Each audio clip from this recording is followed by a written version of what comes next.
Now, Lagos state government recently reinforced its ban on single-use plastics. The policy aims to reduce the state's waste burden and promote sustainable alternatives. Environmentalists, however, say that while the move is commendable, its success will depend on strong enforcement, public awareness, and investments in recycling systems.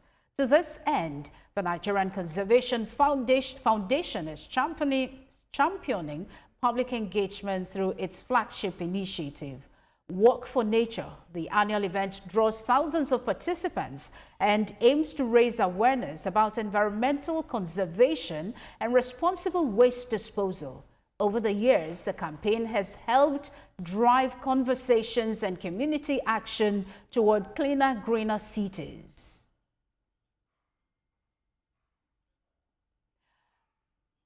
Now, joining me for more discussions on this is Dr. Stella Egbe, Strategic Pillar, Lead Biodiversity, Climate Change and Pollution Programs.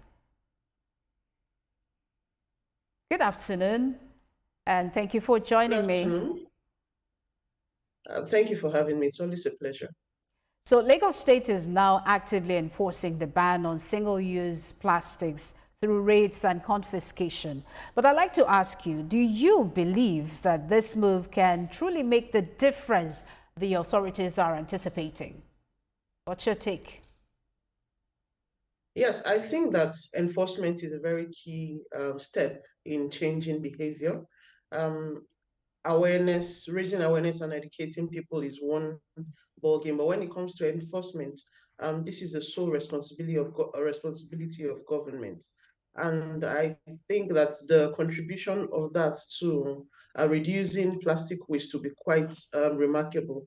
And that's why that measure is a very commendable one.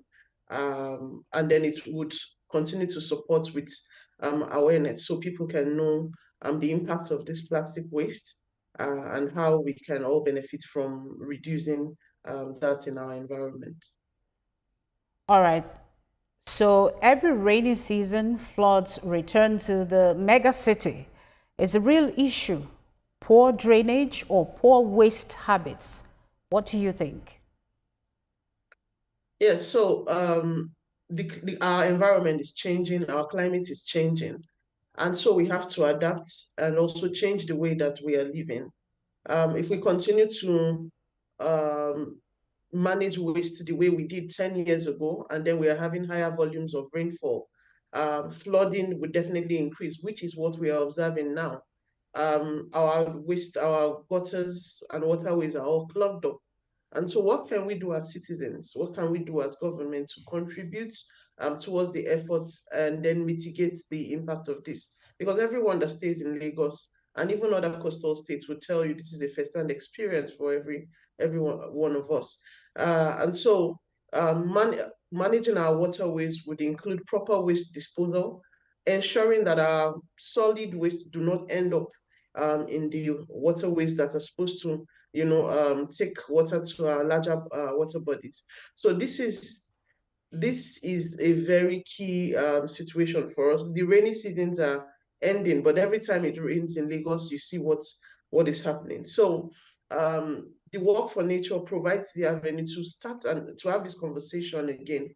Um, I'm talking to you here on TVC, and I'm sure people are listening as well, and they can go out and see what is happening around them. We must contribute towards this. We consume, and then we have the responsibility to also dispose our waste responsibly. Absolutely. I agree with that. It is everybody's responsibility. Now, the NCF's Work for Nature brings attention to this issue, but has it led to real change in how people act? How can citizens and companies take more responsibility in reducing plastic pollution?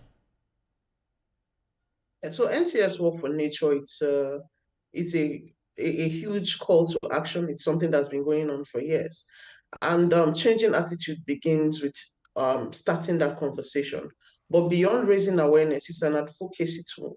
And then we see that this initiative is not ordinary in its impact. because now we are partnering with the Lagos State government as usual to discuss this very important issue. And so it goes beyond just the conversation, but towards advisory to individuals and to companies. If you look around, the management of waste has improved over the years. Are we where we want to be yet? Definitely not. But I think it is these conversations that have led to the policies like the ban of single use in Lagos, single-use plastic in Lagos. It is these conversations that are the kickstarter for that. And through this work for nature, we'll be going down into the streets, also amplifying this via various media platforms that people are keying into. A lot of people are taking steps, but beyond recycling, we need to stop the volumes of plastic that's coming from the source. And this involves changing the way we consume and use plastic. And that's why this conversation is always key. It's a Kickstarter. It's not the first time it's been had, but I'm glad that we're sustaining it with this advocacy and partnership with the Lagos State government. And I'm glad to. Stella Egbe, strategic pillar, lead biodiversity, climate change and pollution programs. Thank you very much for giving us your time and your insight. It's a pleasure. Thank you for having me.